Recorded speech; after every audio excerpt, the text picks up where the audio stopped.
കുട്ടികൾക്ക് പല്ലിൽ കമ്പി ഇടുന്നതിന് മുന്നേ മാതാപിതാക്കൾ നിർബന്ധമായും അറിഞ്ഞിരിക്കേണ്ട 3 കാര്യങ്ങൾ ഏതെന്ന് നോക്കാം. ഇതിൽ ഏതെങ്കിലും ഒരു കാര്യം പോലും ശ്രദ്ധിക്കാതെ ഇരുന്ന് കഴിഞ്ഞാൽ നിങ്ങൾ കുട്ടിയുടെ പല്ലിൽ കമ്പി ഇടുന്നതിൻ്റെ ഫലത്തെ പോലും ഇത് ബാധിക്കും. പലരും പല്ല് മാത്രം ശ്രദ്ധിച്ചാൽ മതി എന്ന് വിചാരിക്കും. പക്ഷേ പലപ്പോഴും കുട്ടികളിൽ പല്ലിനേക്കാൾ പ്രശ്നം വരുന്നത് പലപ്പോഴും അവരുടെ മൂക്കിലായിരിക്കാം. ഏതൊക്കെയാണ് ആ 3 കാര്യങ്ങൾ എന്നുള്ളത് നമുക്കൊന്ന് നോക്കാം. ആദ്യത്തെ കാര്യം, കുട്ടി മൂക്കിലൂടെ തന്നെയാണോ ശ്വസിക്കുന്നത് എന്നുള്ളത് ഉറപ്പുവരുത്തുക. കുട്ടി TV കാണുന്ന സമയത്ത് വായ തുറന്നാണോ ഇരിക്കുന്നത്, അതുപോലെ ഉറങ്ങുന്ന സമയത്ത് കുട്ടി വായ തുറന്നാണോ ഉറങ്ങുന്നത്, ഒപ്പം കൂർക്കം വലി കാണിക്കുന്നുണ്ടോ. രാവിലെ എഴുന്നേൽക്കുമ്പോൾ വായ വല്ലാതെ ഡ്രൈ ആയിട്ട് ചിലപ്പോൾ കാണാം. ഇതിനൊപ്പം തന്നെ കുട്ടിക്ക് ചുണ്ടുകൾ അടച്ചിരിക്കാൻ കുട്ടിക്ക് വളരെ ബുദ്ധിമുട്ട് ചിലപ്പോൾ കാണിക്കും. ഈ മൗത്ത് ബ്രീത്തിങ് ഏതാനും വർഷങ്ങൾ സ്ഥിരമായി നിന്ന് കഴിഞ്ഞാൽ പലപ്പോഴും കുട്ടിയുടെ നാവ് നിൽക്കുന്നത് വായുടെ താഴ്ഭാഗത്താണ് നിൽക്കുന്നത്.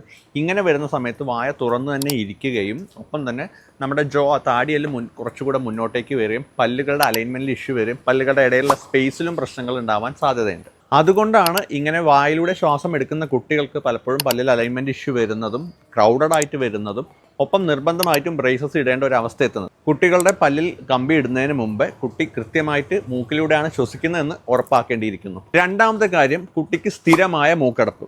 പലപ്പോഴും കുട്ടി രാത്രി കിടക്കുന്നതിന് മുമ്പ് വല്ലാത്ത മൂക്കടപ്പിൻ്റെ പ്രശ്നം പറയും. രാവിലെ എഴുന്നേറ്റ് കഴിഞ്ഞാൽ സ്ഥിരമായി കുറച്ച് നേരം കുട്ടിക്ക് തുമ്മേണ്ടി വരും. ഈ പറയുന്നത് പലപ്പോഴും ചികിത്സ പ്രോപ്പറായി എടുക്കാത്ത അലർജിക് റൈനൈറ്റിസ് ആണ്, അല്ലാതെ ഒരു സ്ഥിരമായിട്ടുള്ള ജലദോഷം അല്ല.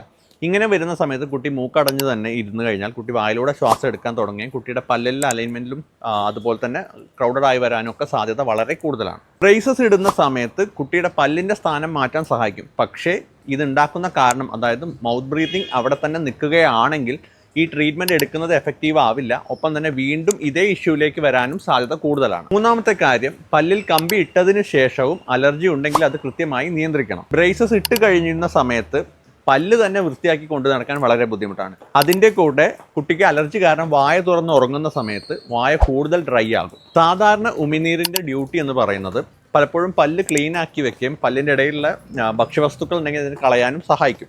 പക്ഷേ നിങ്ങളുടെ ബ്രേസസ് ഇട്ട സമയത്ത് കുട്ടി വായ തുറന്ന് ഉറങ്ങുകയാണെങ്കിൽ ഈ പ്ലേക്ക് വന്നിട്ട് പല്ലുകളുടെ ബ്രേസസിൻ്റെ ഇടയിൽ വന്ന് അടിയാൻ സാധ്യത കൂടുതലാണ്. ഇങ്ങനെ നിന്ന് കഴിഞ്ഞാൽ മോണവീക്കം, വായ്നാറ്റം, ചില വൈറ്റ് ലീഷൻസ് പല്ലിൽ കാണാം. ഒപ്പം തന്നെ ദന്തക്ഷയമൊക്കെ ഉണ്ടാവാനുള്ള സാധ്യത കൂടുതലാണ്. കൃത്യമായ ബ്രേസസ് ചികിത്സ എന്നത് അതിൻ്റെ പല്ല് ശരിയാക്കുന്നത് മാത്രമല്ല, ഒപ്പം ശ്വസന രീതി ശരിയാക്കുന്നതും ഒപ്പം തന്നെ ഓറൽ ഹെൽത്ത് മെയിൻറ്റെയിൻ ചെയ്യുന്നതും ഇതിൻ്റെ ഒരു ഭാഗമാണ്. കുട്ടി മൗത്ത് ബ്രീത്തിങ് ചെയ്യുന്നുണ്ടോ എന്ന് വീട്ടിലിരുന്ന് തന്നെ നമുക്ക് മനസ്സിലാക്കാൻ പറ്റുന്ന 7 ലക്ഷണങ്ങൾ അടുത്ത വീഡിയോയിൽ ഞാൻ പറഞ്ഞുതരാം.